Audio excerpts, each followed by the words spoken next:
Tyranny was a common form of government in the ancient Greek world during the classical era. Although the word today denotes a government that is unjust and oppressive, many tyrants of the ancient Greek world were among the most prominent and popular rulers of their time. Others were resented by their people. The term in its original meaning does not denote government that was good nor bad, but referred to any government administered by a sovereign individual who obtained his authority through illegitimate means.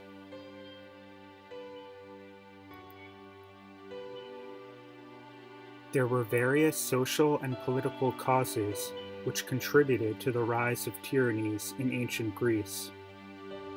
Tyrants would often come to power through popular reactions occurring on behalf of the common citizens against the aristocratic rule of the typical Greek polis or city-state. Tyrants might also be installed by foreign powers in order to enforce a form of vassalage, or might just be individuals who seized political power through cunning and circumstance.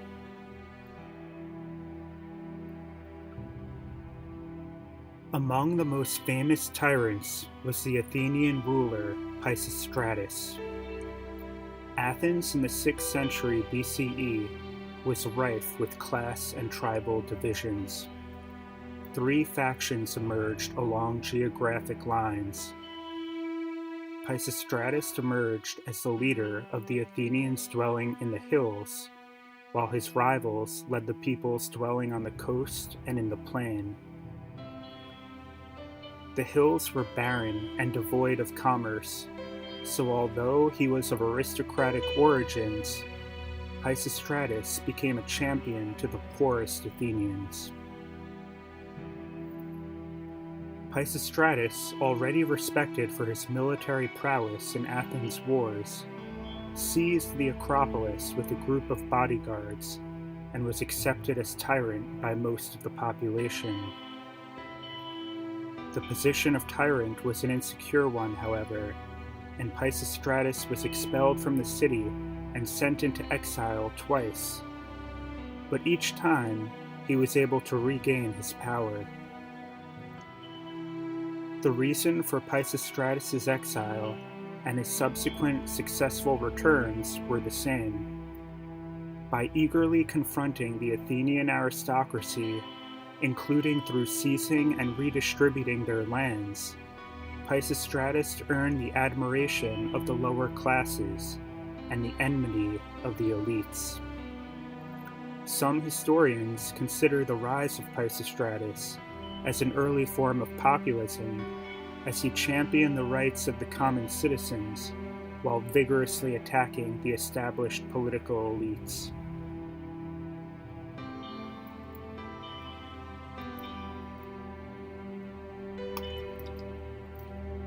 Without any legal protections to secure their rule, the position of tyrant was a precarious one. There was always the chance that the recalcitrant aristocracy of the city-state would plot their destruction, or that they would lose the support of the populace and face a domestic uprising. A foreign power might depose them, and of course, there were always would-be tyrants waiting to usurp the governing power for themselves.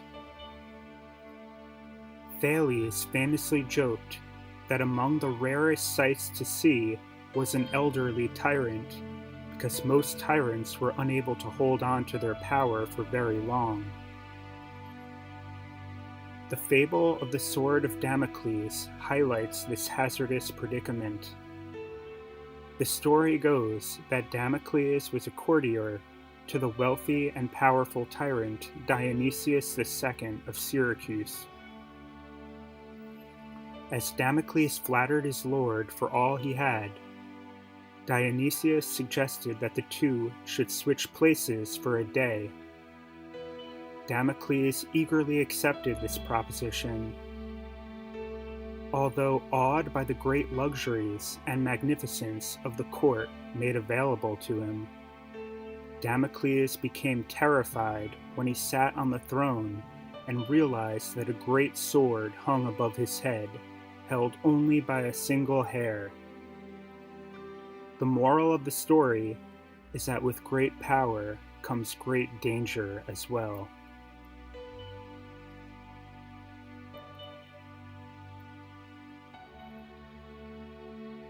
Because tyrants had no constitutional or legal authority to rule, they oftentimes had great difficulty in securing the line of succession within their family. Pisistratus was able to leave the rule of Athens to his two sons, Hipparchus and Hippias. However, their rule would not be as successful as that of their father. Hipparchus was assassinated as a result of a personal squabble. This enraged his brother Hippias, who from that point forward governed Athens harshly. Fearing conspiracies, Hippias executed numerous citizens, causing his popularity to plummet. He turned to foreign alliances to prop up his reign. These failed, and he was ultimately forced into exile. In exile, he openly allied with the Persians who plotted to invade Greece and restore Hippias as a puppet ruler in Athens. Hippias guided the Persian troops to Marathon, where the famous battle was fought, and won by the Athenians, ending Hippias's hopes of regaining his tyranny. By siding with such a deadly national foe in order to betray his own city, Hippias's reputation was further tarnished. This served as an early indication of the negative connotations that the word tyranny would later exemplify.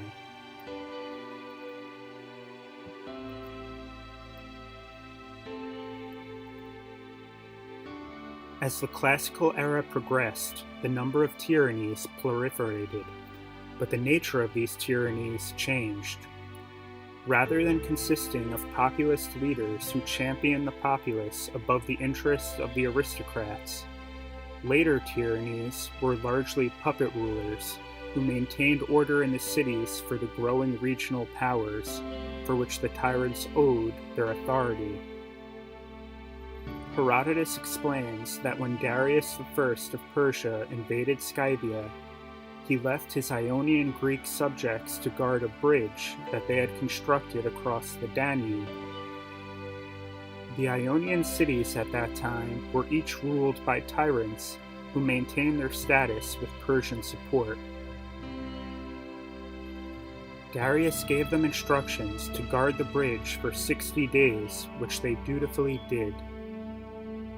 Darius and his army, meanwhile, suffered from the hit-and-run and scorched earth tactics employed by the Scythians, putting his army in dire straits.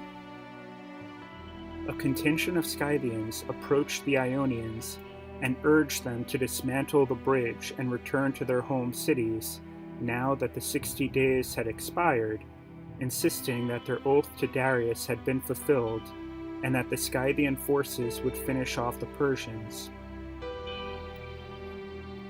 One faction supported the Scythian proposal. However, Histiaeus, the tyrant of Miletus, argued that he himself and the others present all owed their positions as tyrants to Darius, and that without his support, they would each be overthrown. Therefore, the Ionians remained at their posts and ensured the successful retreat of Darius and his army.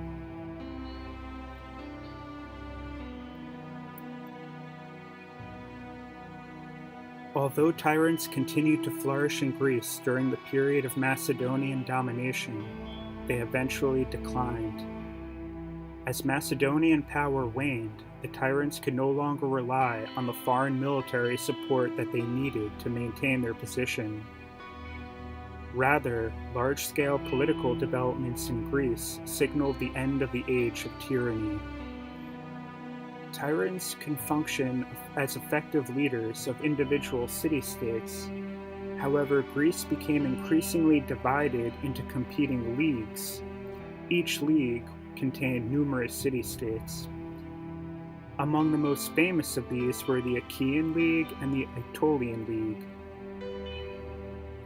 Individual cities were no longer able to compete against the regional powers which dominated the Eastern Mediterranean. This political reorganization and the encroachment of foreign powers ended the rule of tyrants in ancient Greece once and for all.